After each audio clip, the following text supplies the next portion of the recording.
Our first speaker now is Nikta Fahkri from MIT. She'll talk about a beautiful experiment interface between art and soft matter.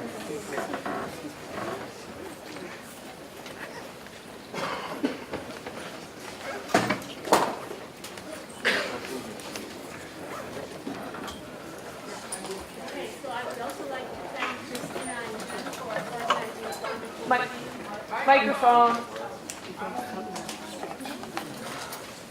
Oh, is it better? Yes. Yes. Okay. So yeah, thank you for organizing a great meeting. I'm going to talk about active cellular matter, and particularly in this talk, I want to highlight one of the what we think is a very unique feature of this active cellular matter, namely the generation and self-organization of stress patterns that can give rise to distinct steady states, and then also transition between these steady states. And actually, to be able to map this kind of transitions, I will describe a technique that we have developed that allows us to look at dynamics of a very thin layer of actin cortex, both in vitro and also in vivo. So just before I continue, the work that I'm going to describe today is the work of a very talented PhD student in my lab, Zerhan Tan. I'm actually thankful to Itai Cohen for sending him to MIT. And so it's also an undergrad, Shunan Ri, who worked last summer on this project. This has been a very exciting collaboration with Kinneret Karen's lab at Technion. She spent actually a year of sabbatical in the lab last year, and we had a lot of fun working on this project. I started this work as a postdoc in Christoph Schmidt's lab, and I've also had discussions with Fred McIntosh about the theoretical parts of the work. And and the work is supported by, as a postdoc, it was supported by an HFSP fellowship, and now an HFSP career development award. Okay, so so far you've heard about different active matter systems. I'm going to talk about my favorite active matter system, the cells. So one of the unique features of biological systems is the fact that they can move, change shape, and define their own morphology. So this is a video I took from Microscopy U, and you can see that cells are the building blocks, the fundamental building blocks of these biological systems. They're extraordinarily dynamic, as you can see in this video. They can change shape, and they can also basically perform a variety of functions.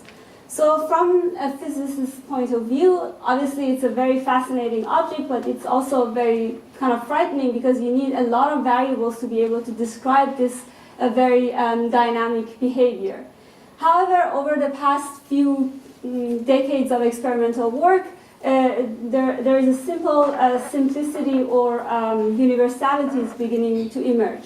For instance, the mechanical properties of biological systems is controlled by a biopolymeric network known as the cell cytoskeleton. So you've heard about it thanks to Mike and other talks, but I'm going to just kind of highlight some of the features of this biopolymer filaments, and then which kind of relates to what I would like to talk about.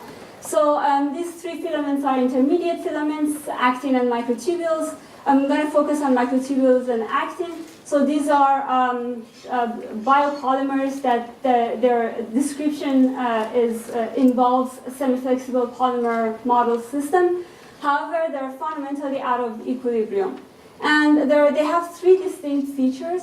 One is the fact that under steady-state conditions, they can polymerize at one end and depolymerize at another end. This is known as treadmilling, and it's one of the most important functional features in living systems, which allow the cells, for example, to crawl or perform other functions.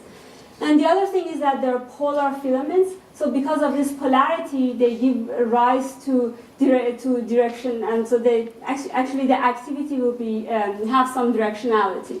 And they also act as tracks for molecular motors. For example, microtubules are, we have a kinesin and dynein family of molecular motors that walk along microtubules. And then we have the superfamily of myosin motors that walk along the actin network. Focusing on actin and myosin, there's a very thin, the mechanics of living system is, actually the mechanics of animal cells is controlled by a very thin layer of this actin and myosin that sits beneath the cell membrane. It's a very thin layer of actin, so like less 500 nanometer to about a micron thick. It's a very dense network, so the pore sizes are anything between few tens of nanometers to hundreds of nanometer. As you can see, this is an EM image. So at first glance, you can think about it as kind of some gel where you have this cross-linking molecules that have some on and off rate. So it's like a physical gel. However, due to two fundamental properties of this filaments and motors, they are fundamentally out of equilibrium. One is the fact that you have turnover, so you have this treadmilling of polymers. So polymers are polymerizing at one end and depolymerizing at another end. And the other thing is that you have myosin motors that you can think about them as forced dipoles, which internally activate these gels. And because of this these two non-equilibrium feature, you have some really interesting properties that arises in this systems. And over the past few years, I've been interested in understanding this non-equilibrium, basically quantifying and understanding this non-equilibrium phenomena in the systems. And some of the unique features, which I'm going to just briefly go over them, is the fact that these gels, they violate conventional fluctuation dissipation theorems. What it means is that at the high frequency fluctuations are much larger than what you would expect if fluctuation dissipation theorem holds. And this is mostly now, it's well understood in terms of the fact that you have stochasticity in basically activity of myosin motors. So this was a work that came from my postdoc and also other people such as Dave Waits, Mingo, and other people have worked on it. The other thing is that they exhibit really interesting rheological properties and active mechanics. And one other thing is, which is kind of also a very exciting, development, is the fact that we know that these gels at molecular scale, they violate detailed balance because you have these molecular motors that basically consume ATP and then generate some kind of force. However, recently we have shown that at mesoscale, you can also see this violation of detailed balance. And this is kind of like, it was published about a month ago, and now we can kind of think about ideas of what can you learn from what this violation of detailed balance, and what kind of information can you extract. And then finally, what I'm going to talk about today is the fact that we have this really interesting non-equilibrium phase transitions that would arise in this kind of gels. Okay, so now going back to cell cortex. So this cell cortex is a quasi-two-dimensional network of actin and myosin, and it's anchored to the cell membrane. And it's basically the two types of activity in this cortex is the fact that the actin goes through turnover, so it polymerizes at one end and depolymerizes at another end. And then you have this internal generation of force by myosin motors. So one really intriguing thing about the cortex is the fact that it's responsible for mechanical integrity of the cell. However, its components turn over within minutes. And it also can go through dramatic reorganization during processes such as cell division, migration, and other types of process. So this is a video from Eva Paluch's lab where you can see that. So this is a cell that's going through cell division. And what you see labeled is this actin cortex, and then you see that you start from something that's homogeneous, but then it goes through this dramatic kind of reconfiguration and organization and give rise to this, basically this process of cell division. So this transition, this dramatic reorganization usually requires transitions from a homogeneous to inhomogeneous network, and this is now well understood that it's done through a network contraction. So one of the, I guess, big kind of conundrums is now the fact that how can this kind of structure that's responsible for mechanical integrity be able to go through this dramatic reorganization? And this is one of the things that we were interested in trying to understand. So obviously, if you want to start from the whole cell, you all have to deal with kind of a lot of complexity. So we decided to go one step backwards and start with a system that's slightly simpler and more in control. So this was where the collaboration with Kinneret's lab started. So they have developed a very unique system. I think it's a very interesting system where they can generate a functional cortex which has all the components necessary. So not only contraction but also actin turnover. So what we do is we start with Xenopus egg extract. So we extract the extract, and then we basically encapsulate this extract in water-oil emulsion, which are stabilized by some kind of surfactant. So now you have all the machinery necessary for generating this cortex. But then they came up with a very kind of smart trick to generate the cortex. What they did is they modified an actin nucleator promoter, acte, to have a hydrophobic group. So because of this hydrophobicity, the acte can localize on the interface, and now actin cortex can basically start polymerizing from this layer of acte at the water-oil interface. And as you can see that when you mix everything together, after a few minutes you form like this beautiful cortex that forms, and it's actually, so you can do frap, you see that it goes through turnover, and basically you have all the components. And then when we get one of these droplets, so this is looking at the meat plane, we get one of these droplets, we squish it between two cover slits, and then everything I'm going to show you is basically focusing on this bottom plane here. And so this is kind of like a schematic of what we have. So we have the actin nucleation promoter, and then we have the actin filaments that grow, and then we have myosin that generates stress in the network. And then one of the kind of, so because it's a system that we can add or remove components from it, we decided to focus on the one kind of like question, and the question was, what does basically percolation or connectivity does to this system? So we know that if you want to kind of if you have myosin that's just walking on actin filaments, all it does is just sliding filaments, and you need this percolation to be able to generate this long-range motion or forces.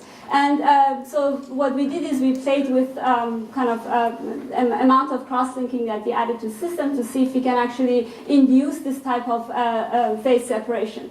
And then again, I want to emphasize that this is everything that you will see are true steady state, because the actin is constantly turning over.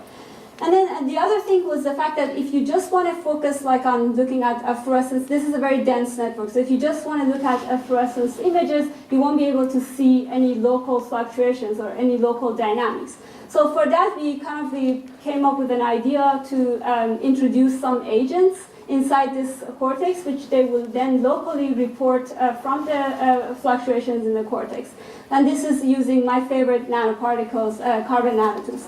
So what are these carbon nanotubes? They are tubular structures of carbon. They have a diameter of about 1 nanometer, and then the length can be anything from tens of nanometer to tens of microns. Because of this one-dimensionality, they have some very unique electrical properties. Namely, some of them behave like semiconductors. So you can excite the electrons in an E2-2 transition, which is in the visible range, and then they emit in E1-1 transition, which is in the near IR. So this is kind of very favorable for imaging in biological systems, and also be able to image in intact tissue, for example. And then there are some unique properties of this fluorescence. One is the fact that they don't photo-bleach or blink, so we can really kind of use high-power lasers and image as fast as a few milliseconds, and then as long as hours, because they don't photo-bleach. And the other really unique feature about them is that there are this kind of like really interesting mechanical objects. And if you look at the length scale, so we have a rod that's the diameter is only 1 nanometer, and then the length, as I said, can be tens of nanometer to tens of microns. And then they also have persistence length that's very similar to actin. So you see that they have a separation of length scale for this object. So what we do is we can kind of like introduce them in different biological systems. For example, one example you see, this is a very long nanotube, and it's basically rotating in an actin gel. So you can see that it's kind of like, it's basically going back and forth, but you can also observe this transverse fluctuations. And then you can use very short nanotubes. So these are 200 nanometer rods, and you can see that they essentially like rigid rod objects that they can basically report from either the dynamics of proteins or the dynamics of the environment. Okay, so over the past year and a half, we've been developing the system to be able to visualize them, these nanotubes in the lab. And what we have is like you stick your sample here in this kind of sample holder, and then you can use different color lasers to excite them. We can have up to 4 or 5 different colors of nanotubes. And then so far, everything we've done was to image them in 2D. However, now we have introduced a new way of imaging, which is based on W.E. Merner's technique, double helix point spread function microscopy, where we take advantage of the fact that they're also polarized objects. So not only this technique allows us to image in 3D, but also look at the kind of like the polarization of this rod-like object. So we have like an added degree of freedom to look at. But that's not what I'm going to actually talk about, but just it's work in progress. But then again, I say this video again, and you see that all these dots are kind of nanotubes that are doing this dynamics, which I'm going to talk at the end of this session. So, okay, going back to the system, so we mix the nanotubes inside our droplets, and then we are imaging at the bottom here. So we start by adding low amount of cross-linker, which it's a regime that I call low connectivity. And if you look at the fluorescence image, you see an actin cortex that's very homogeneous, no density fluctuation. And then if you look at the nanotube image, you see that the nanotubes are just randomly fluctuating. So they're reporting of just some random fluctuation in the network. Then we start adding more and more cross-linkers. So this is the limit that we go to high connectivity. And as you can see, what happens is that the system breaks symmetry. So you start forming this big cap here. And then if you look at kind of like the periphery, you see these small clusters that form, and then they all get contracted to the mothership. And you can kind of like, so this is like a global contraction. And if you look at the nanotube channel, they basically report from the same thing. So you have like a cap and then smaller clusters that form far away and then all get kind of contracted to the big cap. So this all have been observed before, so we have this structural transition. But what was really exciting was the fact that there is an intermediate regime. So this is, I call the intermediate connectivity, where if you look at the actin fluorescence channel, you see that you don't really have a lot of density fluctuation. So it's a homogeneous fluorescence actin. However, if you look at the fluorescence, the nanotube channel, what you see is that we have these small clusters that form, and they actually can move over very long distances. So you start developing these very large correlations or this kind of movement or streaming inside this cortex without having any density fluctuations. So this was very exciting to observe that this is actually like kind of like a very interesting state. And just to kind of like put all of this together, so we can identify 3 different states. These are all steady states because as long as the system has ATP, it can actually just this whole process continue. So the cap, everything flows to the cap and depolymerize and again forms. And in this state, you form these smaller clusters that are just kind of like moving all over the place. And then at low connectivity, you just have random fluctuations. So one thing to note is that from this kind of like, so what we can do is now we can track the nanotubes. So these are agents that are reporting from the fluctuations. And then we can kind of look at the dynamics of these nanotubes. And one thing to note is that we have 2 types of transition. One is a structural transition. So you have like a homogeneous to symmetry broken state. And then the other thing is that we have a dynamic transition where you start with a random fluctuation and then you basically move to this vertical cluster flow dynamics, and then at the end you have this global transition. So, and then basically there's an interplay between this dynamic transition and structural transition. So we wanted to really characterize this, the three steady states and also the nature of the transition between these steady states. So the first thing is we focused on defining a structural order parameter. So this is kind of looking at the droplets that you form cap and looking at the ratio of this fractions with this polar cap. And as you can see, as we start increasing the cross-linker density, you see this kind of S-shape or cooperative type curve, which kind of is reminiscent of having a second-order type transition. So the other thing is we wanted to also characterize the nature of this dynamic transition. So for that, we take advantage of this local reporters named the nanotubes. And what we do is we track their velocities, and then what we can do is we can discretize each image into these boxes, and then look at the velocity of nanotubes in these boxes, and then look at the persistence of this velocity vector over the whole movie, and then define some kind of order parameter, the persistence of this velocity. And as you can see, again, you have at low connectivity, you have no correlation, and then you go through this this transition where you go to at high connectivity, you have a lot of correlation in the system.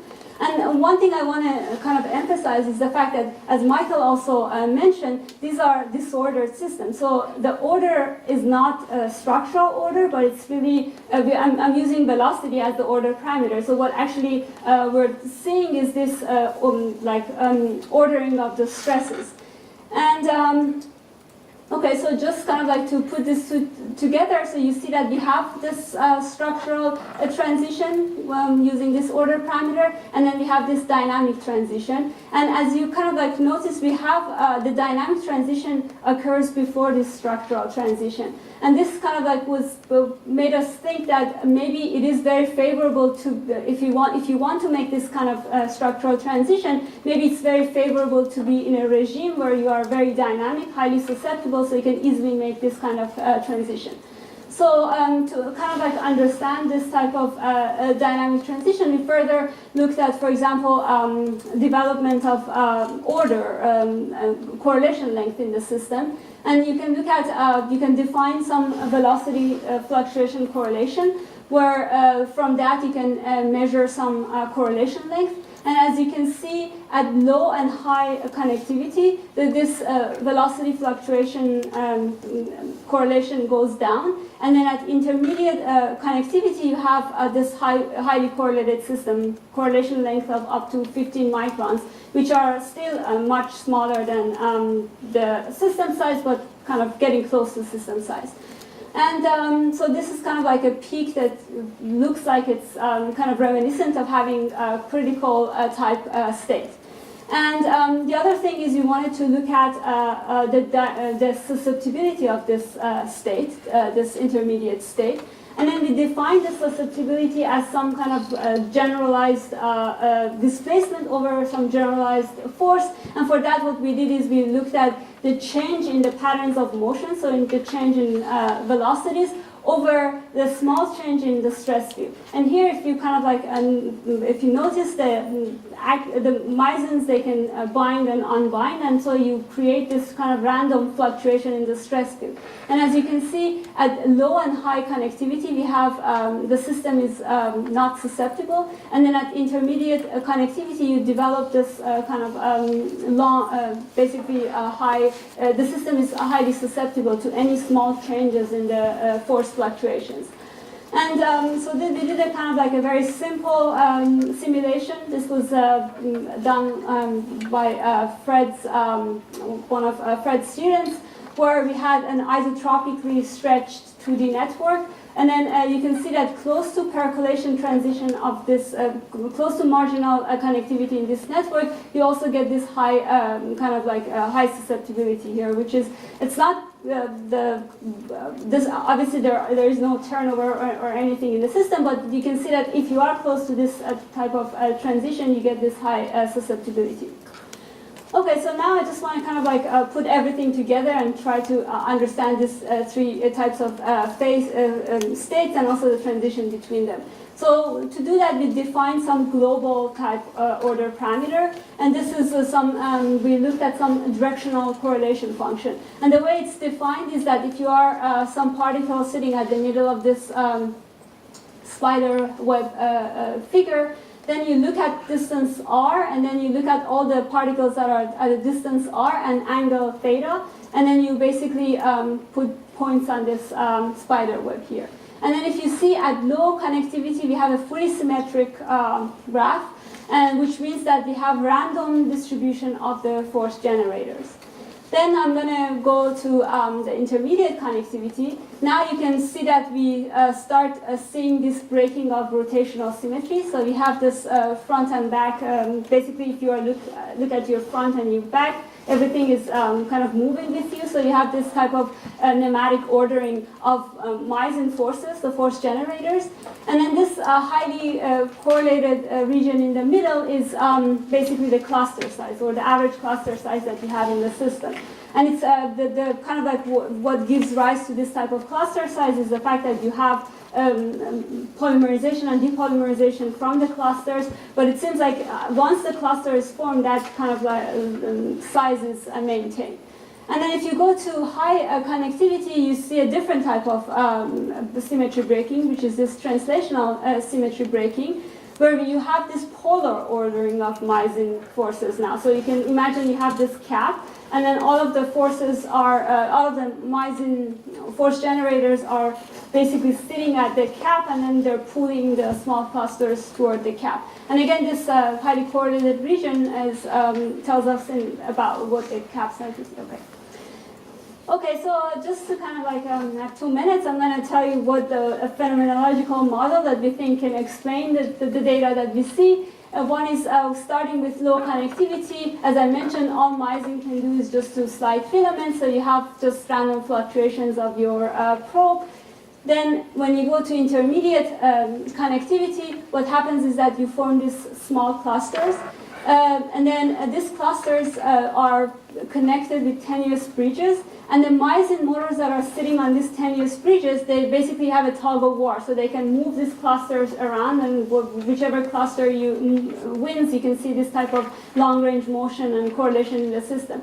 And we actually have, from the nanotube data, we have evidence of this tenuous bridges. For example, you have here, you see these two clusters, and then at some point you see the snapping of the two clusters. And then at high connectivity, the flow of clusters to the cap creates this radial ordering of Myosin forces, and also the fact that you have depolymerization creates this kind of structure with this, which is a very unique structure. It's a central symmetric structure. Generally, you won't see it, but because we have kind of like depolymerization, this cap size and everything is just maintained. Okay, I would want to quickly wrap up what I just said. So we have this very ideal probe that allows us to look at dynamics in a very thin cortex. We can see that we can induce multiple dynamic steady states by changing the connectivity in the system. We have this existence of distinct types of phase transitions, one structural phase transition and the order, or the dynamic phase transition, where the dynamic phase transition is before the structure happens, which for us, it's, we like to think that it's actually kind of like a critical state, where if you happen to be in that critical state, then you can actually really make this sharp transitions. And again, this nematic and polar ordering is really what is not structural, but it's actually the stress generators. And then at the end, I just want to show. So this is obviously an in vitro system where we are adding cross-linker. Can we actually expect to see such a behavior in the real cell? And this is something that I just want to show because it's now my favorite system. So this is a starfish oocyte. So we're looking at this actin organization in early development. So this is like a 180 micron transparent cell, and it goes through dramatic organization of a network through meiosis. It has two meiosis 1, meiosis 2, and then mitosis. So this is, they activate the cell, and you can see the red is actin, and then it goes through this really beautiful kind of contraction waves. So what we do is now we microinject them with nanotubes. So now what you see here is just nanotubes that are sitting in the cortex. And then you have like all this information that you can extract from the cortex. And this is really possible because you have like this very thin and narrow rods that gets incorporated, and then now they report from the kind of like the local stresses and dynamics of the cortex. And so this is something we're now working on, trying to extract this kind of active component of stress that gives rise to this type of contraction. And yeah, so this is tracking of the nanotubes. You see that they're just moving around, and then as the, as the kind of contraction wave passes through, you have, again, this kind of highly correlated ordering or stress pattern formation. Okay, with that, I'll be happy to answer questions.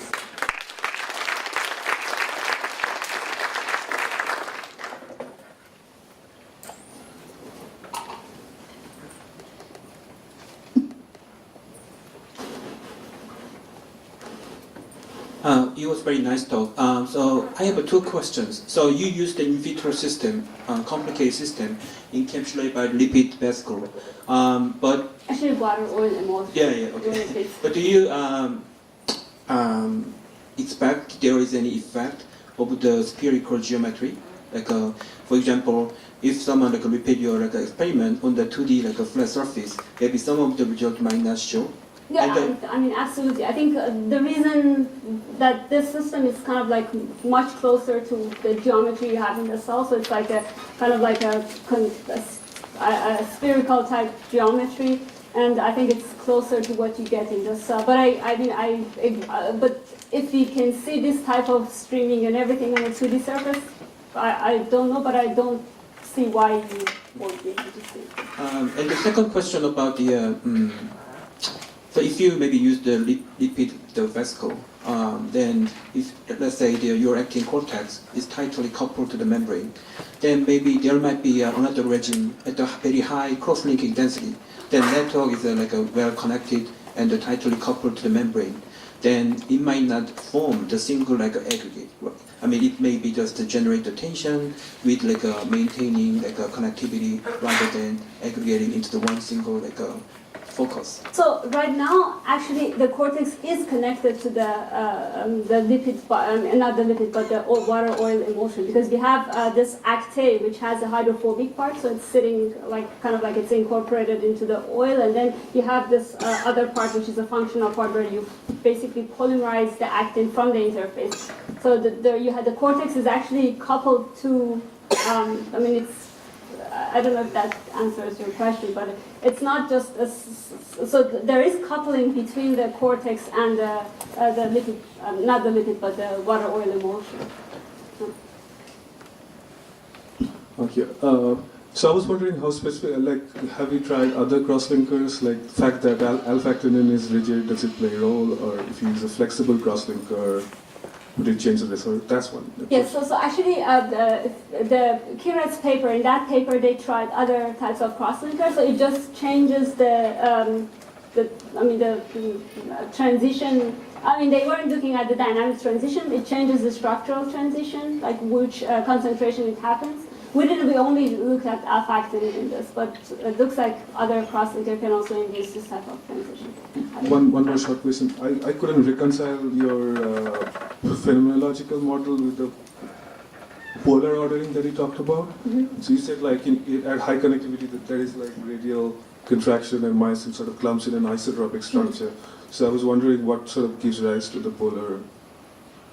I mean, I didn't understand how these two. So I think what happens is when you go to the, you pass through this intermediate, you go to the high, so one cluster wins. and then it starts kind of pulling all the other smaller clusters to the kind of like interface, I mean to like that large cluster that wins. And because of this, you have like, because of this flow, you get kind of ordering of the myosin sitting at the interface. And then at the same time, you have like depolymerization of actin that's happening from the cap everywhere in the cap. That is isotropic, right? Or main.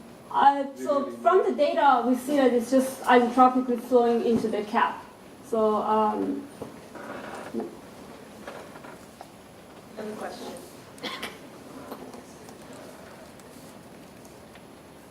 Oh, back to here? Okay, so that's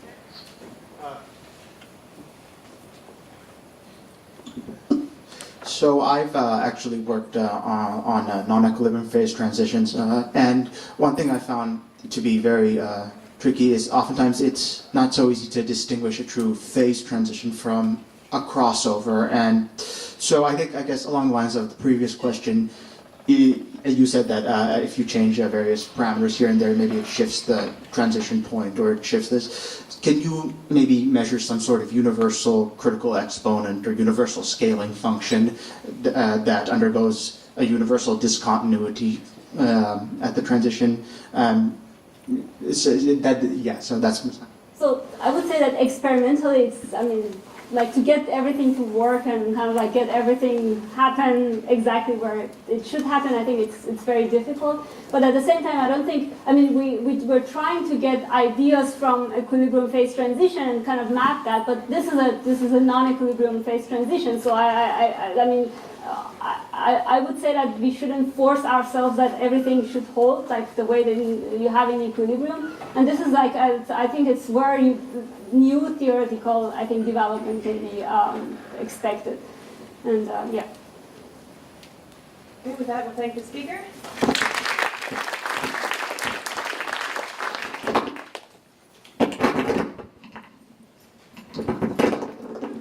Our next speaker is Kristian Mueller-Nedebock from Stellenbosch University in South Africa. Sorry about the microphone. Kristian's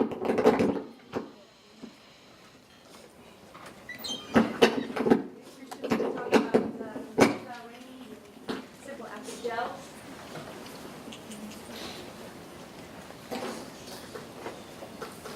Good morning. I join the chorus of everybody else in expressing thanks to the organizers for a really fascinating and interesting meeting.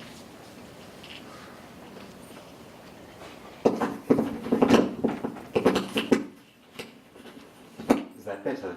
Yeah. Okay. So this is work done with a few of my students and former students. Most of it is done with Sana Mebel-Pashon, Janusz Mailan, who was recently a master's student, and Sana, who is a PhD student currently. And since I added this slide, since you were shown where Aberdeen and Dundee are, so Stellenbosch is right in the bottom left-hand side of Africa. Looks like this, so not too dissimilar to any other university town. There's a British terminology to Stellenbosch, somebody old military terminology, no longer in use, it means to banish them. So when soldiers had misbehaved in Cape Town, they were sent to the most boring place. It no longer is. So the strands of my talk are thinking about some theoretical tools we could use to understand activity and networking. Ideally, one would like to add stiff chains too, but I want to explore a few methods and a few very, very simple questions. I know many of you have probably answered them very much better than we have. But we're trying to understand this connectivity of what happens if you put molecular machines into a network, and how can we develop tools in order to understand that. So are we able to have a cross-linking that works in a dynamic theory? Are we able to think about permanent and non-active cross-linkers and active cross-linkers in a single formalism that makes sense, so we have something to deal with? And my talk will go through a little bit of ideas of equilibrium networks. We'll look at a very simple one-dimensional network, the contractile ring, and then present some ideas on three-dimensional active networks. So we've seen all of these. I don't need to show you these movies, really. So the number one ingredient we have is some kind of motor pushing along some kind of filament. Either it can attach and detach in each step, or it can walk along and do various things. But in most cases, when we want to deal with these theoretically, we're interested in the fact that these motors are, there's several of these, however they work, attaching to a filament, pushing it along, stretching, detaching, reattaching, and doing all kinds of interesting collective effects. So there are interesting collective effects on the filaments, and there are these interesting collective things that happen with the motors, and eventually one wants to understand this. So the second ingredient to the talk is really this idea of the networking. We have two chains, two filaments of some kind. We want to glue them together by something. Does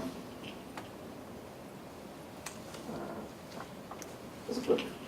You want to glue them together by something. And eventually you want to pull two walls apart to see what happens, how these coupled filaments and their fluctuations change the elasticity or whatever you're interested in the medium. Now, if you take that picture on the left-hand side where I'm just pulling apart a very simple idea of two filaments that are co-localized or somehow constrained to be attached in the middle, you still have a fluctuating point of view. We're of course interested in the simple idea of the network, that you can switch on a machine that crawls along, somehow tethers two of these polymer chains, and then really changes the kind of elasticity that we view. Eventually, one wants to put all of this together, put into finite networks, think about branching networks, or whatever else in cells. We just saw these really beautiful videos of cells dividing. And the very simplest network we could sort of think of that involves actin filaments and myosin motors, something like the contractile ring. As you finally separated the genetic material, this ring forms, eventually pinching off the membrane, forming two separate cells. Now, there's been a lot of work done on this, and there's still very interesting experimental results from a variety of different sources of this. One of them shows some beautiful images, and this is the slide provided by the Journal of Cell Biology, this paper by Kamasaki from 2007.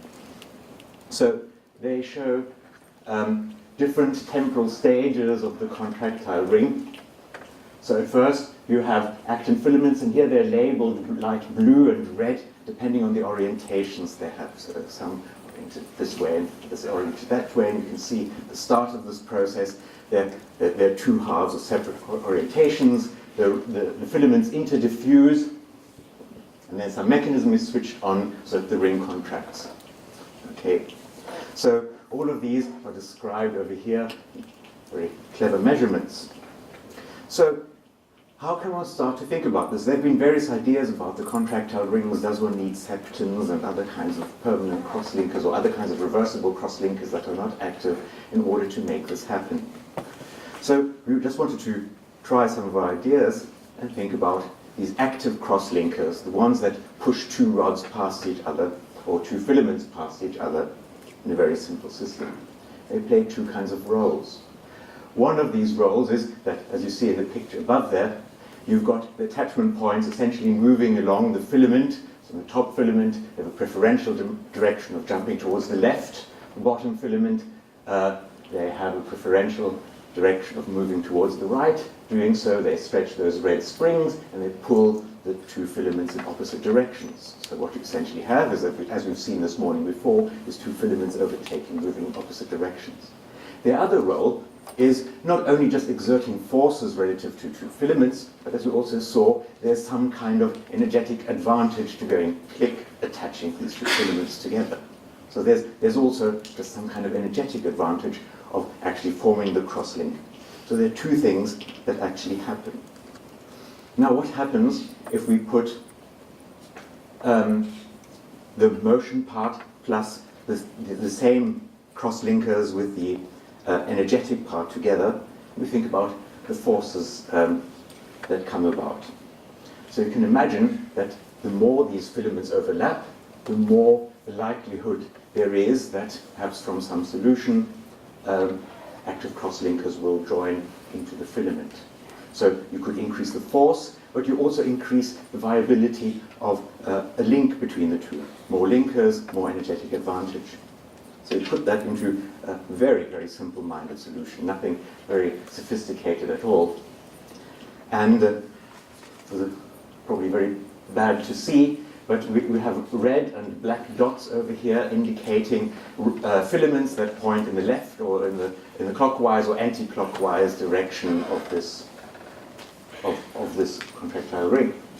What we measure on the left-hand side is just simply the current, the number of the monomers of these filaments passing through a certain point on the ring. And if we switch this on, over there we have a scale. The second from the top is just the active force. We have the attractive force of these cross-linkers forming in there. And what happens once our ring has a certain current and we decrease the activity, you can immediately see the feature that happens over here. As you decrease the activity, this ring breaks. All of these particles end up over here, and the current goes to zero and just starts fluctuating around there. So we haven't done anything in terms of the networking forces, or the networking potential in the system. We've just simply switched down the active force. So what we have here is that essentially we have these two forces. In yellow, the active force pushing towards the left and towards the right. The blue force is the networking force. The blue force is the active force. And we have a certain point over here where these two forces cancel each other out. And the explanation is that essentially the thermal noise is then enough to push these two rods past each other. So instead of gluing them together, the thermal noise with the activity, if it's high enough, can push these rods past each other. One can look at a lot more sophisticated models. We've done this with a couple of dynamical models and see indeed how the density fluctuations break down in a system such as this as you decrease just the amount of activity. You can stabilize the system again by increasing that activity.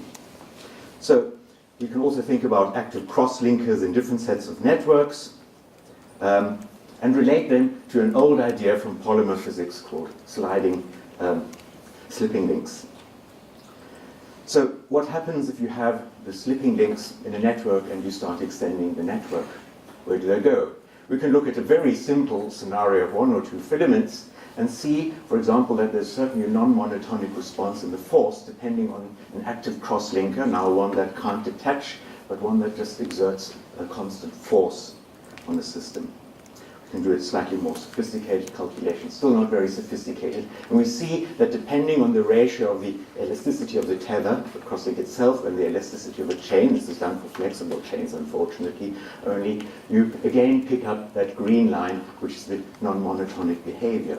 Now, this is associated with a concept from slipping links, that the position of the crosslinker all at once changes from being somewhere perhaps in the middle of the chain to somewhere near the permanent crosslinks. So these active crosslinks, by moving around and slipping in response to stresses in the system, can sometimes just change the functionality of the network, really make themselves relatively irrelevant depending on how flexible, on the ratio of the flexibilities of the filaments. From this, one can, for example, conclude this kind of quasi-equilibrium model. One can calculate in addition to the normal elastic modulus that you would have in these systems. So this is not supposed to be that complicated. Lambda is just simply an extension of the system. Epsilon here is proportional to the active force that's generated. And so depending whether you have isovolumetric, uniaxial, or isotropic expansions, you can calculate the modifications in terms of a small active force to the elastic coefficients. I don't think that this is very exciting because it's still done for flexible networks. We can, however, do this dynamically and add the ideas of where the crosslinks reside, how they fluctuate, by using normal Langevin dynamics or using it in a functional integral formalism. and I suppose my time is up. But indeed, we now have a collective formalism to address all of these fluctuating attachments in a dynamical formalism, which was interesting from just simply a polymer network's perspective, in order to address, how does the effective dynamical crosslink then can attach and apply force, modify the fluctuations of density in the polymer network. So going through all of the stuff that I didn't say, we have these tools, can get some interesting insights, not terribly grand ones, but some interesting ones. Thank you very much.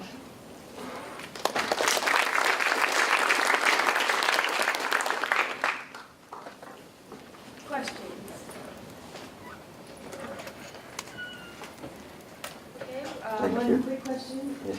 So you have this nice little simple model of contractile ring. Can you estimate the force during that contractile ring? Because there are the same measurements for yeast cells where the contractile ring force generates up to 500 picorepeats. So Yes, we haven't put numbers to that, but certainly we could, yes. We were mostly, at the moment, interested in just the stability of this ring. When does it, if you don't add any other kinds of cross-linkers, what happens?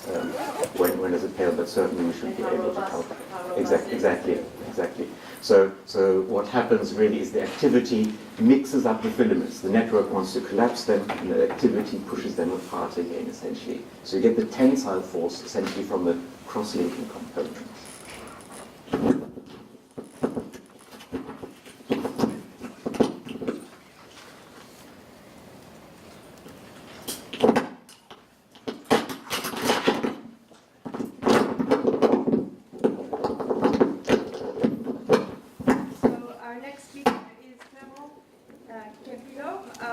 From University of Paris. And he's going to talk to us about dynamic systems and shape change and acto-myosin dynamics. Can you hear me? Okay, thank you very much. Thanks, the organizer. So I'm Clément Campillo. I'm working in Université d'Evry, which is in the south of Paris. And I closely work with the lab of Cécile Sykes in Institut Curie in Paris, where I was a postdoc. And we are interested in biomimetic systems to study cell shape changes powered by acto-myosin dynamics. Okay, today we had wonderful talks discussing about the cell cortex, so I'm going to be very quick. Just to remind you, the actin cortex is this layer at the periphery of the cell where actin dynamically polymerizes against the membrane, and that can be contractile because there are myosin motors. I just want to add an example of the interest of studying the mechanics of the cortex. So this cell is a mouse ovocyte, so it's the cell that will give the female sexual cells, and you can see it has a sorry, I think I killed your microphone. Is it still on? Okay. So it has a huge actin cortex that you can see here in red, and we have shown that the tension in this cortex was playing a crucial role on the migration of the meiotic spindle of this cell that has to move to the periphery of the cell. So it has to pull on the cortex, and therefore the mechanical tension in the cortex plays a crucial role on this phenomenon. And we have shown that the cortical tension has to be gated in a very defined window to allow a proper migration of the spindle. So this is an example where you can see that the cortical mechanics of a cell plays a role on a biological process. So now we are interested in building systems to study the actin cortex. And today I will talk about two of these systems. The first one is cell-side vesicle doublets, and the other one is membrane nanotubes. So first, the doublets. The doublets are just two adhering giant vesicles, okay? So on this system, you can write the Young equation here at the triple line that relates the angles, θ1, θ2, the tension of the two vesicles, and the adhesion energy of the interface. So what we do is that we select doublets that are symmetrical, where the interface is flat, and where θ1 equals to θ2. And therefore, the tension in the two vesicles are equivalent. And in this case, that means that the total angle theta total that you can see here reports the tension that you have in the vesicle doublets. So we use this angle as a readout of the tension in the interface. And we will see that we can use it to study tension built by acto-myosin networks. So we have done two types of experiments. The first one is to follow the time course of a single doublet when you add myosin on top of a preformed actin network on the doublet. And what you can see here is that with time you can see indeed the angle changing and therefore the tension over the doublet that evolves. So it demonstrates that you can monitor the buildup of cortical tension by this approach. And then we followed another approach which is following the statistics over a large population of doublets and to see how this angle evolves. And then what do we get? So you can see here that if you take doublets, you stick at their surface preformed actin filament, you have no evolution of the tension. But then when you put myosin on top of that, you can see that the tension will evolve. And now what happens when you use a dynamic actin polymerizing layer? So what you do is that you start an R2-3 nucleated polymerizing actin network at the surface of the doublet. And interestingly, what you can see is that with time, the tension of the doublet evolves because of actin polymerization. Because actin polymerization adds monomers here close to the membrane, and therefore the actin layer is under tension. So you can follow this tension. And then when you put myosin on top of this, you can see that it induces an additional tension in the cortex. So what is interesting is that compared to the talks that you have seen this morning, we don't have the details of what happens at the molecular scale, but we have a global readout of how mechanical tension is built in an acto-myosin network. So the second system that I will quickly present today is membrane nanotube formation. So why do we study these membrane nanotubes? Because we know that in cells, for intracellular traffic, you have transport intermediates that are formed from lipid membranes by the dynamics of actin polymerization.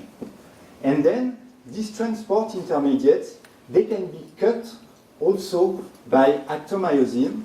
And so we know this from cell experiments, but we don't know the mechanism of this membrane deformation powered by actomyosin dynamics. So this is the question that we want to address. What is the effect of actomyosin dynamics on membrane nanotubular structure? And today what I'm going to present to you is the preliminary results that we have on the formation of membrane nanotube. So how do we do that? Here you can see in yellow, this is a giant unilamellar vesicle that is held in a micropipette. So this is confocal observation. With the micropipette, you can fix the mechanical tension of the membrane by fixing the aspiration pressure that you have here. And then what we do is taking beads that are adherent on the surface of these vesicles, and we manipulate these beads with an optical trap. So you take your bead, you come and bring it to contact with the vesicle, it sticks to it, and then you move it away, and you form a membrane nanotube that you can see here in yellow. So this is a cylinder made of lipid membrane.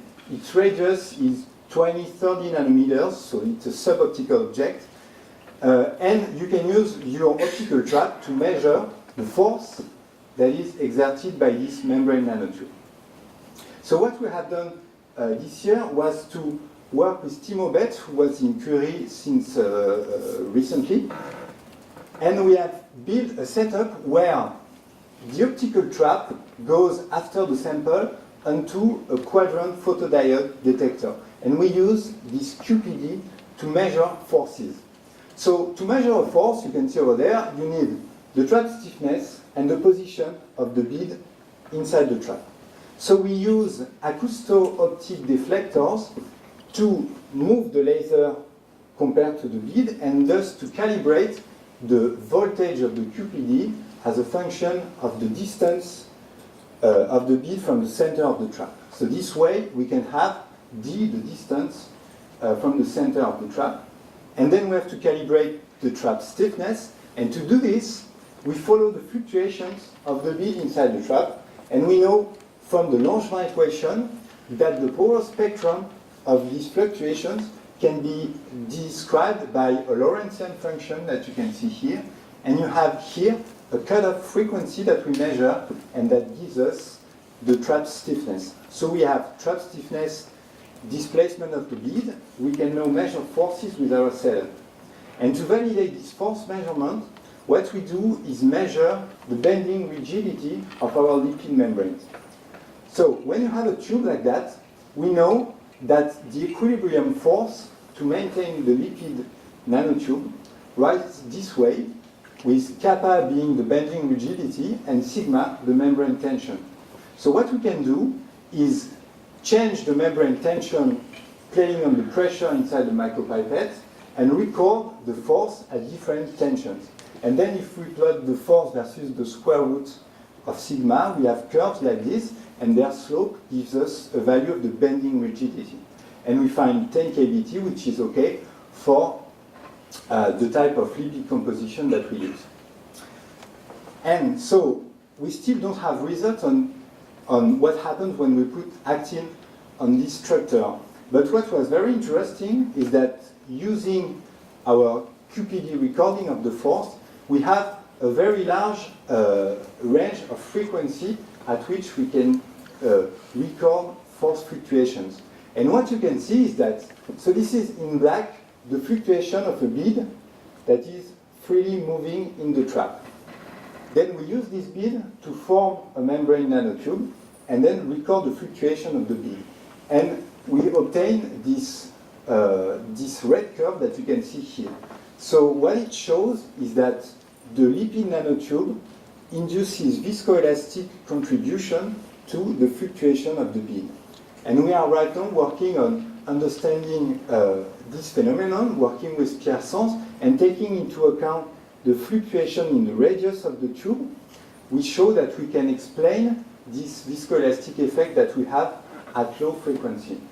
So what is interesting is that now, on top of force measurement, we also have a new tool that will be useful to study the effect of actin polymerization on membrane nanotubes. And thank you for your attention.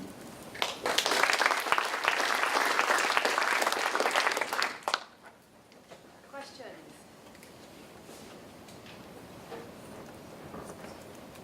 Okay, I guess I thought I was thinking maybe you were trying to use the actin, engineering actin, an actin network to make a tube. I would be, as opposed to pulling it and watch the actin go in. I would be delighted to do that. So what I would try to do actually is to form a super short tube and to see if actin dynamics can lengthen it. This would be the idea that we have, but that would be really nice because then, so so Mark Owen and I and Rashma Snepnik they have an endocytosis modeling paper in yeast. The active network is really what sure. So the thing is that in the endocytic pathway in yeast, you have first a deformation of the membrane by coating the membrane. So what I mean is that actin is not deforming the membrane at first. You need something to deform it. Exactly, and then actin pours it. So this is the thing that we would like to recreate. Okay, if there are no other questions, let's thank the speaker.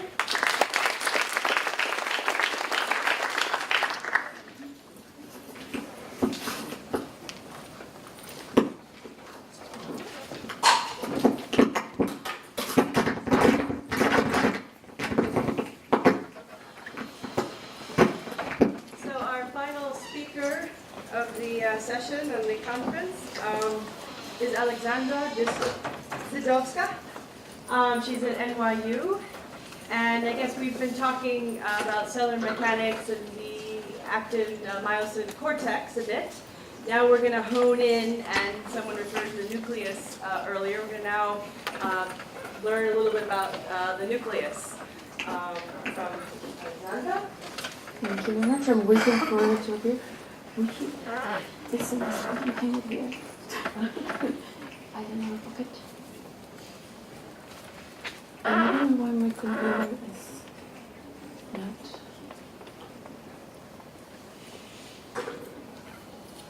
Alright, wonderful.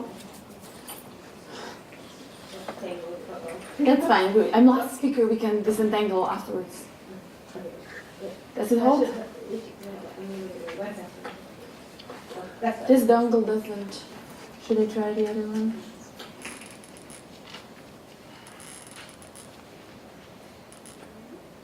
So it has. Oh no. Okay. Yeah, good. Yeah. So you have a contact. Just a second.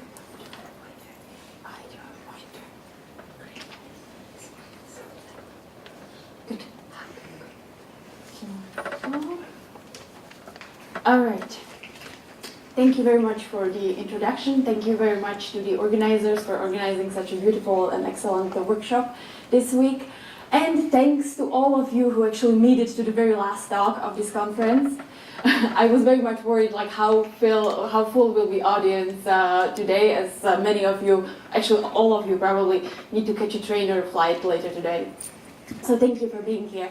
It is my great pleasure today to be here and to have the opportunity to present a research that we do in my very young lab, which is something about 1.5 years old.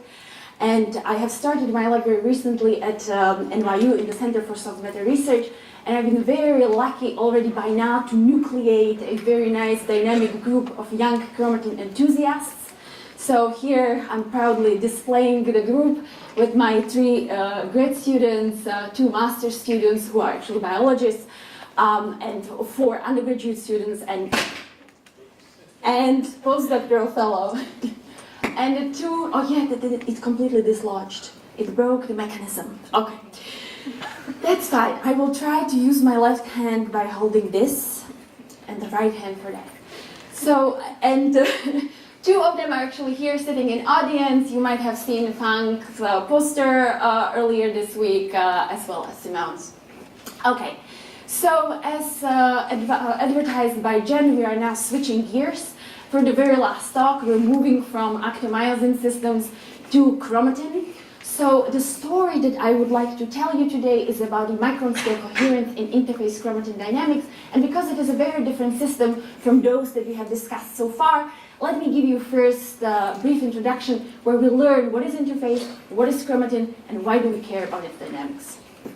So as most of you know, remember from biology classes, in eukaryotes, meaning the cells that do actually have cell nuclei, the DNA, so the genetic material, is stored in the cell nucleus. So as I said, the genetic information is encoded in form of DNA molecule. And this is where the physics starts to be actually extremely relevant, because you have to start to consider that, for example, for us humans, in our cells, our somatic cells, so body cells, nuclei are on average about 10 micrometers in diameter. And you have 2 meters, this is 1.4 meter. So you have 2 meters of DNA inside of this little thing, right? So it's a huge engineering challenge, how to pack so much polymer inside. So it's something like to pack like several kilometers of rope into a small U-Haul truck, right? So you have to come up with some tricks. However, it's not only about packing.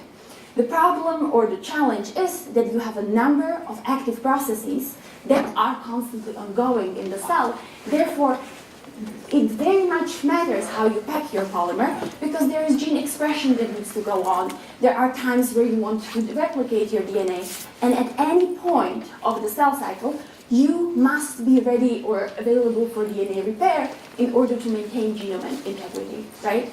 So the question is like, how is the DNA packed inside the nucleus that you still actually allow for all of these activities to happen? So First, let's define actually what is chromatin, the functional form of DNA in cell, since the DNA is not naked in a cell, right? So all of you remember from high school biology textbook these two pictures. Everyone remembers DNA double helix and mitotic chromosome.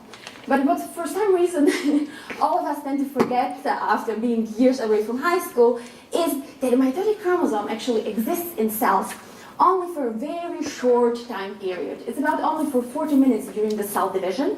The rest of the cell cycle, actually the DNA or the chromatin here is decondensed in this spaghetti-like polymeric state, and it fills out the cell nucleus. Another interesting trivia fact that is worth to remember, these two objects are actually mutually exclusive, meaning when you have in cell nucleus, you don't have mitotic chromosomes. Once you condense this into mitotic chromosomes, the nucleus disassembles, right? So from now on, the system that I study, or my lab focuses on, we actually look at the polymer form of chromatin. So we look when the chromatin is in the nucleus and it is in this polymeric form. So what is now the chromatin as such, the material, the mysterious material that I'm talking about? So it has a hierarchical structure, similar as with a number of biological systems. So first, how it works, you take a linear DNA molecule that is then wrapped around protein particles called nucleosomes, made of core protein histones. And then, so you first, basically, you have already, think about it, you have shortened the length quite a bit as you went, right, wrapped around the nucleosomes, and you build this beads on a string structure. So that's the first fiber-like structure. Then you take this fiber and you start to coil it further to wrap it in this solenoid-like fashion, and form this further so-called 30 nanometer chromatin fiber. Now this is for those of you who are familiar with literature and so would know that this is currently highly controversial, and our current textbook image might very soon change, since there is evidence that actually our previous picture was based on in vitro experiments where this actually might have been an artifact, since so far it has not been shown in living cells. Therefore, the fibril structure is thought to be mostly these beads on the structure, but it varies. This type of further condensing and packing can actually vary across the nucleus. So, okay, so the situation that I want you to think about is, now we have this bowl with spaghettis. Now, do you remember how many polymers do we have in the human cells? Which means every polymer, one DNA molecule is one chromosomes. How many chromosomes do we have? You see, this is, I just finished undergraduate class this semester, so this is how I'm used to ask questions right away. 46, 23 pairs of chromosomes you have in somatic cells, meaning you have now, we are dealing further with 46 spaghettis. So that's our situation. Now, in an equilibrium, in thermodynamic equilibrium, such a polymer system, what would you expect when you cook 46 spaghettis in a pot? They would be highly mixed, right? Now, the interesting thing in this system is that actually chromatin is highly organized, meaning your chromosomes actually, even in this polymeric uncondensed form, live in their very own dedicated so-called chromosome territories. Meaning now here in this picture, every of these colorful spots, every of these dumplings correspond to one polymer, right? So here's a purple polymer, yellow polymer, green polymer, and so on. So this is clearly already the first sign, like we are very far from equilibrium, the system has not mixed, and you have here 46 chromosome territories. So this is something that has been discussed in community for a couple of decades, or actually 3 decades, until it was proven then by fluorescence in situ hybridization, which is sequence-specific staining, as well as most of you have probably heard about chromosome conformation capture techniques, which have been a huge advance. That also allowed that's a biochemical assay that allows for measuring the probabilities of proximities of specific genes in genome, and from that you can kind of render back the 3D structure, the organization of your polymers. So this is to show the point that it's highly organized, but while these two techniques were highly informative and we have learned enormous amount about the genome. Specifically, this technique currently has a resolution of 1 kilo base pair. So this is highly informative. However, the problem is that this provides you just a static picture, meaning both of these techniques work in fixed cells, so post-mortem, right? Meaning you are looking at one snapshot in a time. So if you want to follow the development in time, it's not possible. Therefore, open questions that remain in the field is, what is the physical nature of chromatin, which leads us to how do you pack chromatin and still allow access to genes, right? So the physical nature will matter. And then the ultimate million-dollar question that several, not only physics, but biology and medical communities are interested in, how are genes regulated? So for my lab, as physics lab, obviously, so the question that we study and focus on is the physical nature of chromatin. And the probes that we use to study that is the dynamics. So basically by observing the dynamic system, we want to infer physics. And also we're taking advantage of 100 years of wonderful biochemistry information on the chromatin system. So therefore, we can use a number of beautiful molecular perturbations that helps us in studying physics. So the fact that chromatin moves, actually, it's pretty recent. It was not until the advancement in the microscopy technology that actually people started to believe that it indeed moves. With the low magnification, basically it just appeared that the nuclei are inside, that the chromatin is kind of static. With higher resolution, it started to be clear that there is movement. And here, what I'm showing the example is of tracking a movement of single genes, which this is one of the state-of-the-art of experiments. That was the system of the operon system introduced by Andy Belmont at that time at UCSF that allows you to stain one single gene fluorescently and look at its movement. So you see here, those are 4 different nuclei, those are 4 different genes, and those are the trajectories over 20 minutes. So what you see here for these first 2, they kind of just like stay local, right, and jiggle. So they show you a diffusive motion with constraint. However, occasionally what they do, they exhibit this directed motion, which is ATP driven. You see the scale bar is 5 microns, so you have a gene, so a monomer and a polymer, travel enormous distance that is directional.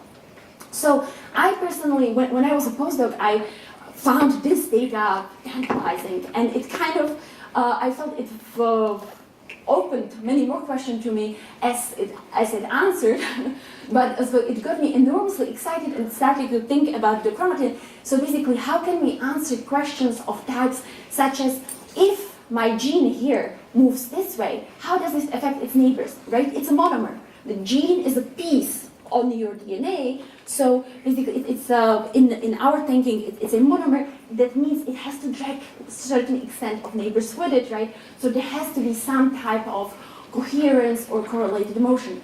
Then, to what extent is movement of neighboring genes coordinated? How far is it coordinated? And how do gene distance from studied gene moves? Meaning, if I have this dramatic movement here, I'm in confinement. I'm working here in a small shell, right? That means and it's extremely crowded. That means if I move here, everyone has to reorganize, and someone has to move behind me, right? So how do we get all the information? So with that, I realized that new approach is needed for mapping chromatin dynamics now simultaneously across the entire nucleus in real time. And this is basically then our research that I would like to now show you. First, I will very briefly, schematically show you the method that I have developed, the displacement correlation spectroscopy, to do exactly that. We will very briefly sketch through that. And then this is what I would like to spend most of my time to show you really the smartness, the activity, and the life in this matter, right? So I'll show you how, by using DCS, we have explored the length and time scale in this living matter, the direction and coordination of the movement of the genes, and also hints on molecular mechanisms that we have learned so far from our experiments. So let me very briefly show you the method. Okay, so this projector doesn't give it justice. There is about a factor 20 more depth in the levels of the green that you should be seeing. But what you're looking at is a cell nucleus. So the cell as such would be rounded like 6 times larger still, right? So this is only cell nucleus. What this large, this large dots, something has happened. These large dots that you see here, void of chromatin, are nucleoli. So what is very interesting about the nucleus, it's its own universe again. It's as a cell within a cell. It has its own further organelles or subnuclear bodies, they're called.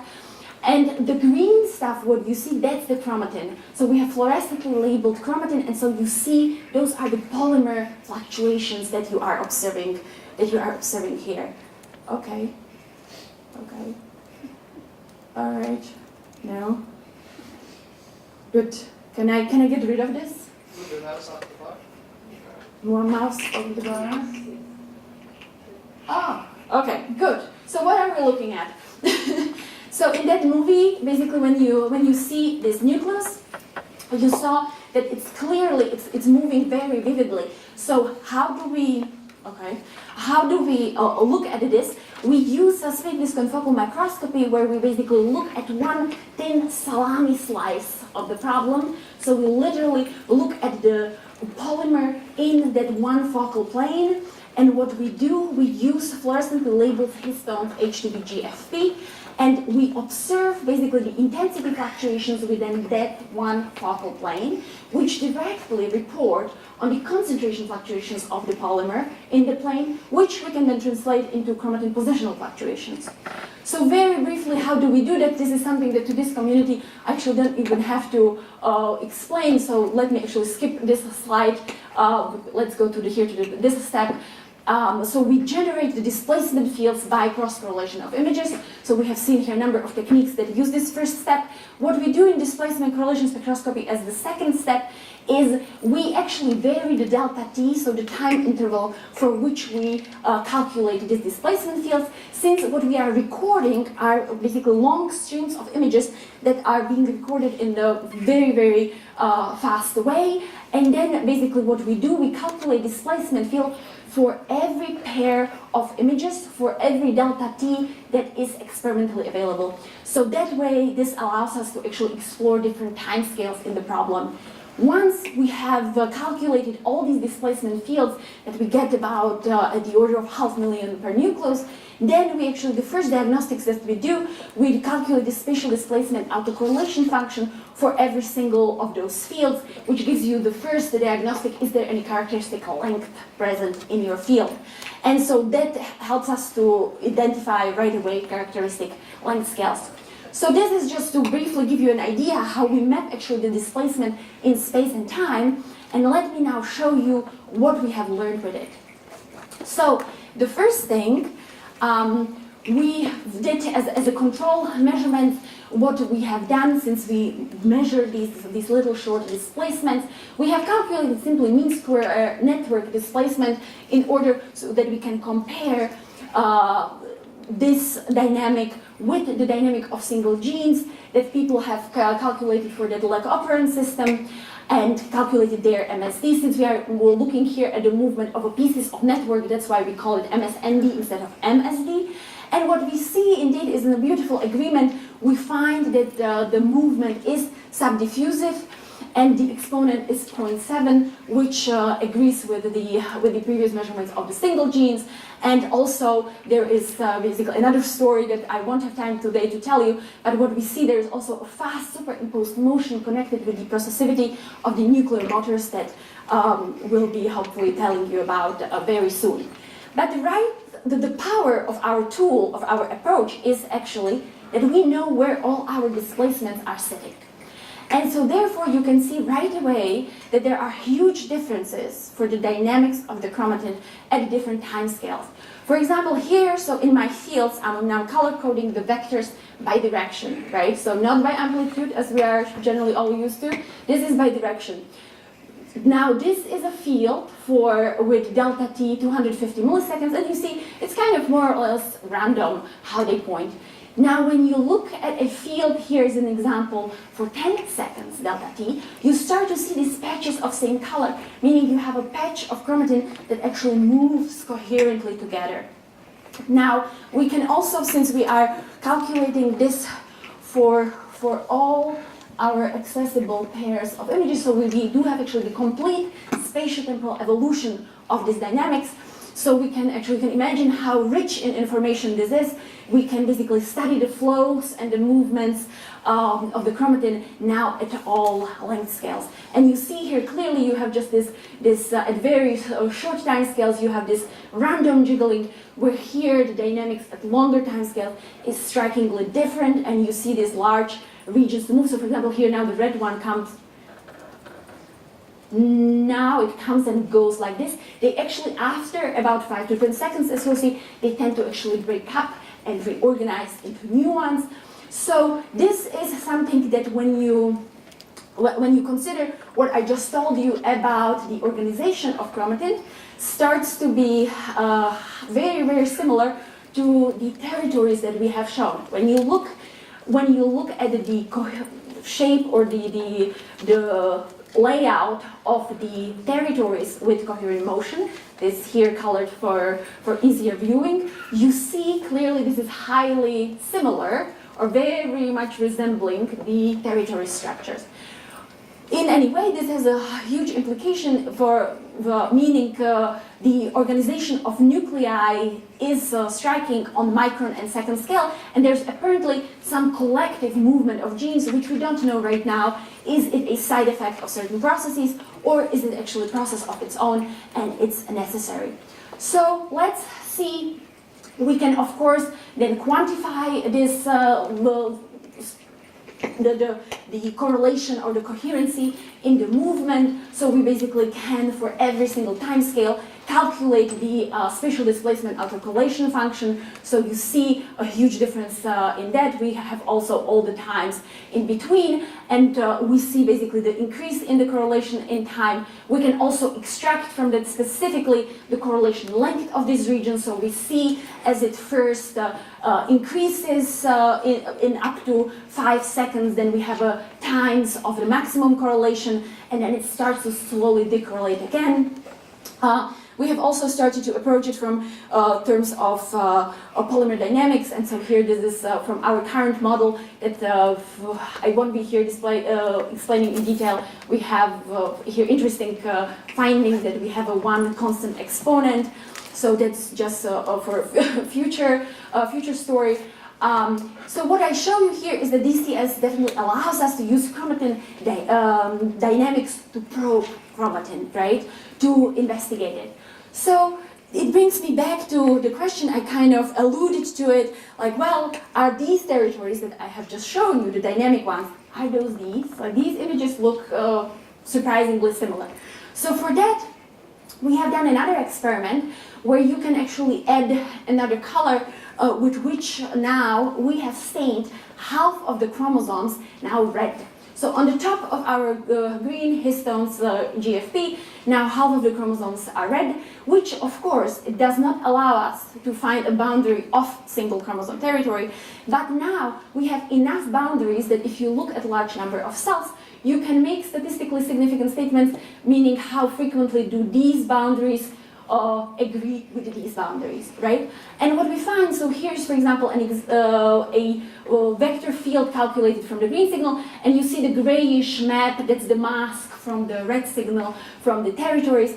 And so when we start to look into detail into these maps, what we find that indeed there are certain situations where, like here, you have 3 chromosomes here, the yellow, red, and blue passing each other. So as here shown in cartoon, the green and blue polymer, right, traveling past each other. However, that's very rare. Most of the time, what you see is actually that the coherent motion expands beyond chromosome territories.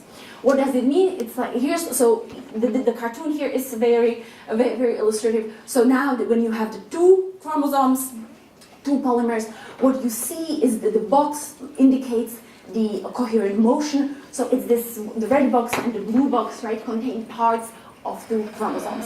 Now the big question is, okay, so we have found this very exciting phenomenon. Now, what does it mean, and where does it come from? Which molecules, what process is actually responsible for that?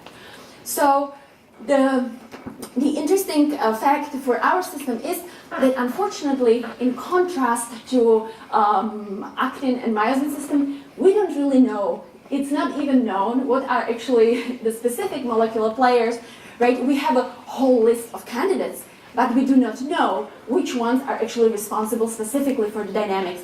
And therefore, basically, this is a very young and new field, and this is what we're exploring. We have to go one by one and test their contribution to the dynamics. So first of all, knowing that you have a polymer in a confinement, you have to start, assume there will be, of course, thermal fluctuations of the system, but we know it's an active system. There is a number of nuclear enzymes, such as, for example, these that will be generating active forces.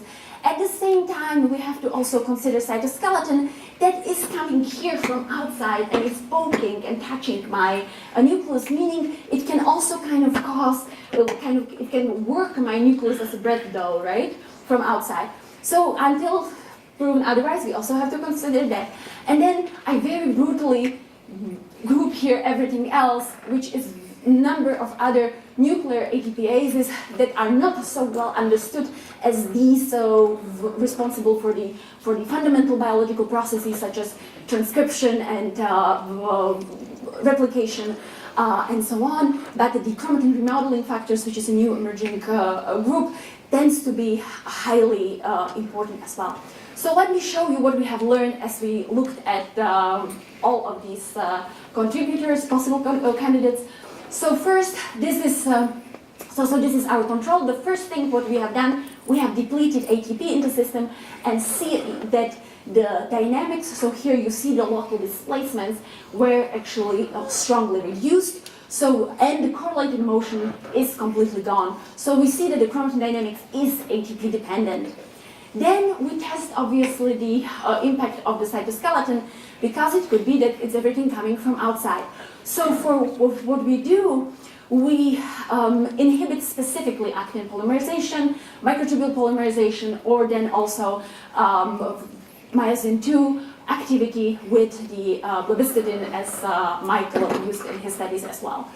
So what we see, interestingly, is that after these components are switched off of cytoskeleton, we don't see any changes in chromatin dynamics. It continues to move unperturbed as before. Also, the correlated motion remains the same way as it was in wild type, so in physiological cells. So therefore, what we can see is the dynamic indeed is independent of cytoskeleton. It is, the chromatin dynamics is active movement, so it does require ATP, and it is generated inside the cell nucleus.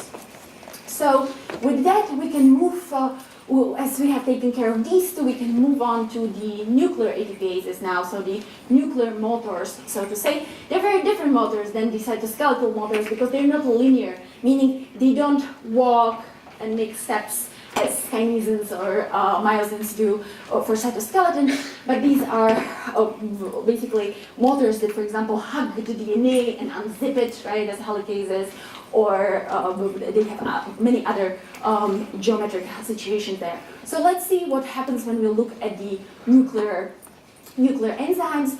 So the group that we looked at is here the DNA polymerase, which is responsible for the DNA replication, the RNA polymerase 2, which is responsible for gene expression of most somatic genes, and then the topoisomerase 2, which is a very interesting enzyme, is responsible for the untwisting of DNA during replication mostly. So you see they have a very different biological function. Also, what I would like to note here, these motors, in contrast to cytoskeletal one, are actually are much stronger. So like one helicase can exert force of 35 piconewtons, whereas myosin and kinesins, they are at the level of 7, 9 piconewtons. So you have they are several-fold stronger. So we have specific inhibitors with which we can inhibit their activity and then look what actually happens. So here you see the new curves, so the red was my control, blue the ATP depleted, and now the 3 new curves that appear, those are after the deactivating of these 3 enzymes respectively. And what we see is actually increase in local displacements, but interestingly, for the case of DNA polymerase, so in case of perturbing DNA replication, we actually do see 2 populations. One, the purple curve, that is actually more or less identical with the control, and the second curve is the pink curve, which has this heightened displacement. So we have started to look into that in detail, and it's really what is beautiful. We indeed are here sensitive with the dynamic measurements to cells that are replicating and that are not replicating DNA. So basically, which in biology terms is that this effect is S-phase specific. So S-phase is where the replication is happening. How can we prove that? We do our measurements, we measure our fields, our maps, 1 nucleus at a time, right?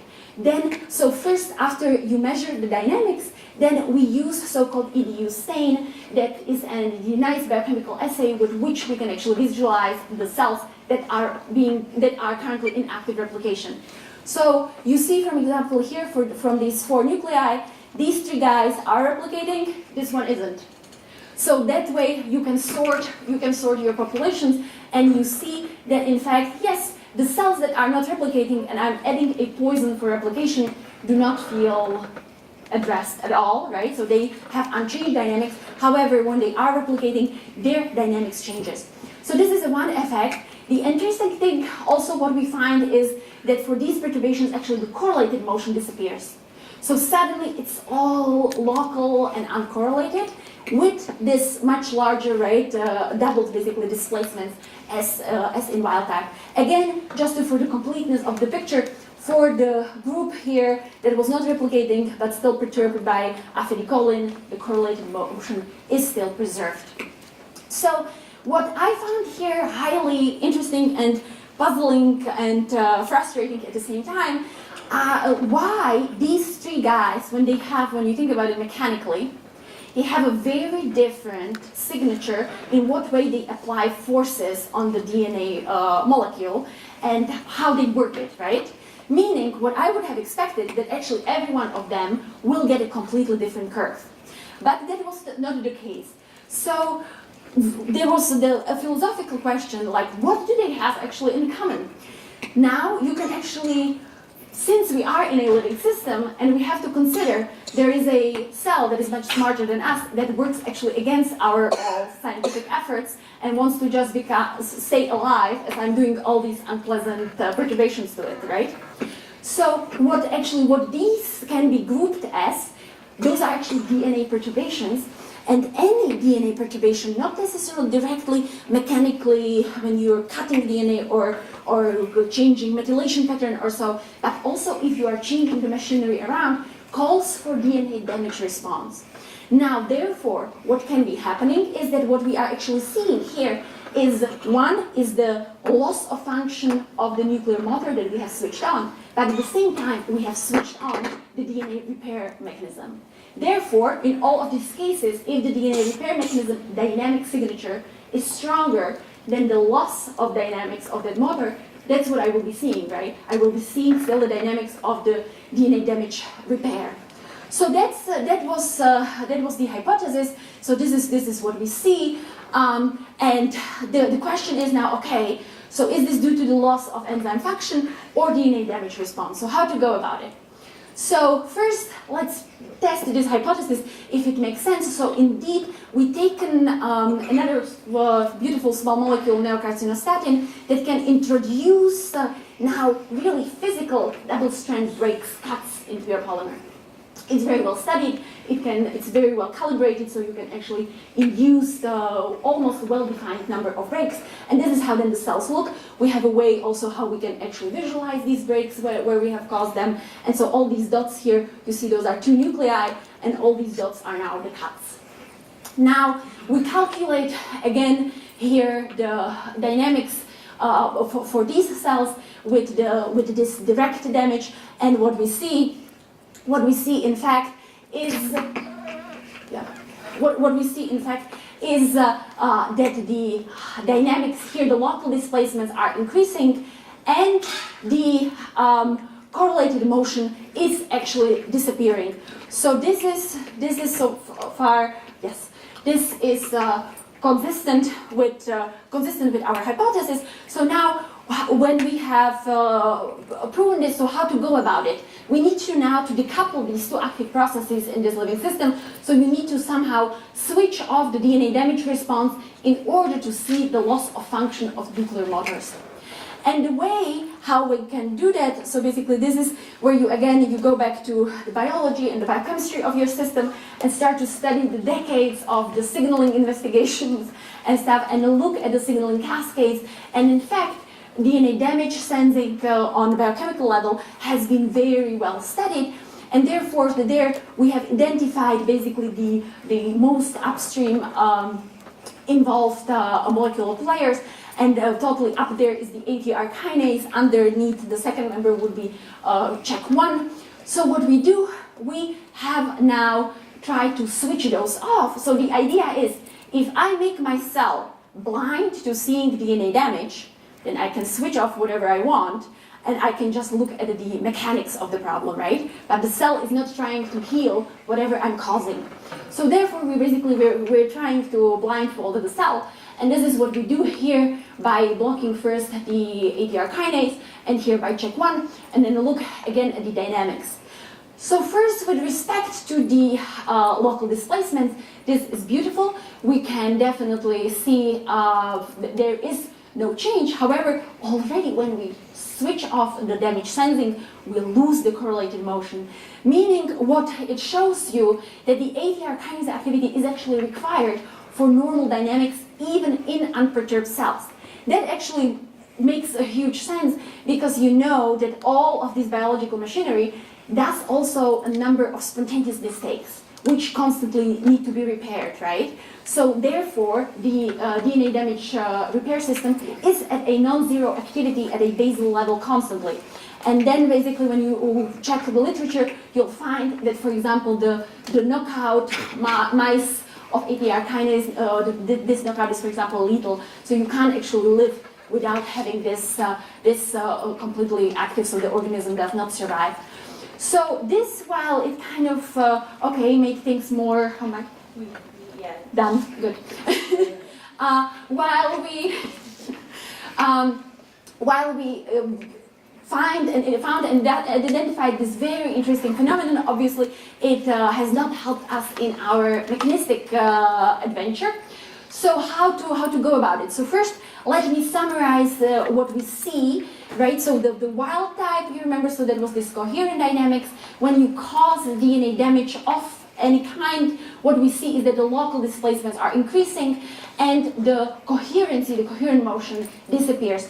So currently, so we have other ongoing experiments to test these hypotheses, but current speculations that we have are that there is some type of global loss of elastic coupling in chromatin that could be serving, for example, to isolate the damage site and therefore not to communicate the damage further. And so currently this is being experimentally tested. So basically I'm leaving you here, right? Okay, so this is kind of, this is difficult since there is like another layer in a living system as kind of to be expected since cell is enormously complicated. So how to go forward on the movement mechanism? So let me finish with this. So you have, this will be the last slide. So you have to look at a smaller piece of a problem. And how do you look at a smaller piece of a problem when you are still in a living cell, right? So we have to kind of fly under the radar. That's the answer to the question. You have to fly under the radar of the cell. And for that, basically, what you have to work with, you have to work with extremely specific perturbations, meaning those that have rarely side effects. For that, I've been very fortunate to collaborate with G. Bradner at Dana-Farber Cancer Research Institute at Harvard, who is a chemical oncologist developing a new generation of chemotherapy and these small inhibitors of chromatin. And the latest very successful molecule is a JQ1, which is a very, very specific inhibitor here for one type of remodeler sitting on a histone tree. It's a very specific subset of situations. And what we can see here, that while we see a new signature of dynamics, we actually see that the healthy physiological correlated motion has not disappeared. So with that, basically this as a positive outlook, I wanted to end on a positive note, that we actually found a way how to go about it. You have to be very careful what type of perturbation and basically what type of handles, right, and buttons you push on your system. Okay, so this is, I just want to go to my slide, the thank you slide. So this, you could have seen it all, but you won't. So, because they asked me to finish, but yes, this is it. So with that, I would like to thank you for your attention till the very, very last minute. I very much appreciate.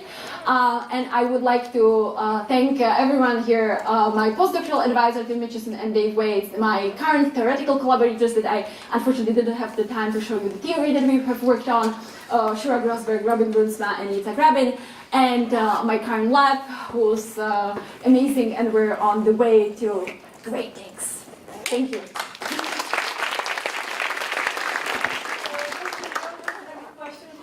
But she's going to be around for a little bit. Yes, yeah, yes. So she'll be around. So please ask her some questions. I think this is the new frontier. Quantitative data on nucleus coming in. So great. Thank you very much, Alexandra. And so now we're going to make, Christina's going to make some closing remarks.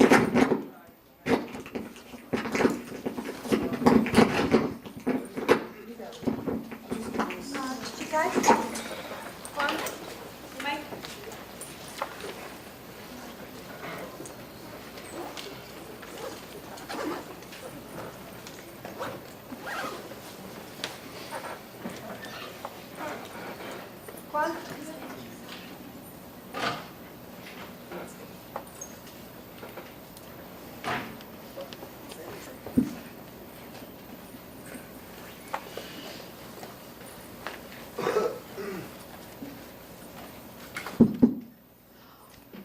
Well, thank you all for staying, and I actually just want to basically spend a minute thanking everybody. So first of all, actually I'd like to thank all of you, and even all of those who have left, but especially you that had actually stayed, for helping make this a really great conference. And clearly the people who come are the key to making a great conference, so thank you to all of you. I'd like to especially thank my fellow organizers, but especially Jen Schwartz here, and please give her a round of applause. You have all corresponded with her, and you know that she really did the lion's share of the work, so thank you, Jen, very much. I'd also like to thank the people who ran essentially our sort of special events. Sharon Glotzer, who did a very nice public lecture on Tuesday night. And last night we had a beautiful event. I don't know if you were there, but it was really exceptional. People who were there really enjoyed it. So thanks to Mark Bowick, Andy Wagonier, and Jack Quartet, who were really wonderful last night. So let's give it a round of applause too, even if many of them are not here. And I hope he's here. I'd like to thank the amazing Michelle Listener. Michelle, come down a minute, please. Come down here. Who is really the one who has organized and ran single-handedly, I should say, this entire event. And we have a very small token of appreciation for you, Michelle. So thank you. Please give a round of applause to Michelle. And finally, all the students and postdocs of the Syracuse Soft Matter program who have helped in more ways that I can possibly think or remember or that you can even imagine. And please stand up if you're here, all of you that are associated, students and postdocs, please. I know I see you, so I see some of you. Okay. Thanks to all again. And finally, I realized that nobody has filled out our famous feedback form. So what I would like to ask you actually, because we do need to write a report and we do need to include some feedback from people, and we'll send an email to everybody, but what I'd like to ask you is that perhaps what you could do is send feedback by email to Michelle. Michelle promises that if you ask it to be kept confidential and be submitted anonymously, she will do that. You can actually certainly trust her with that. And please do send us some comments, good or bad, as you like, because we really do need them. I don't know if Jen wants to add anything about that, but... I just want to add, we also should really give a round of applause for Cristina Marchetti. She's amazing as well, and so let's thank Cristina as well. And finally, who knows, if we find the strength to do this, perhaps we'll see you all in 3 or 4 years at our next conference here in Syracuse. So again, thank you all for coming and have a good trip back, or some of you are actually staying a little longer. It'd be great to see you over in the physics department. So goodbye to all.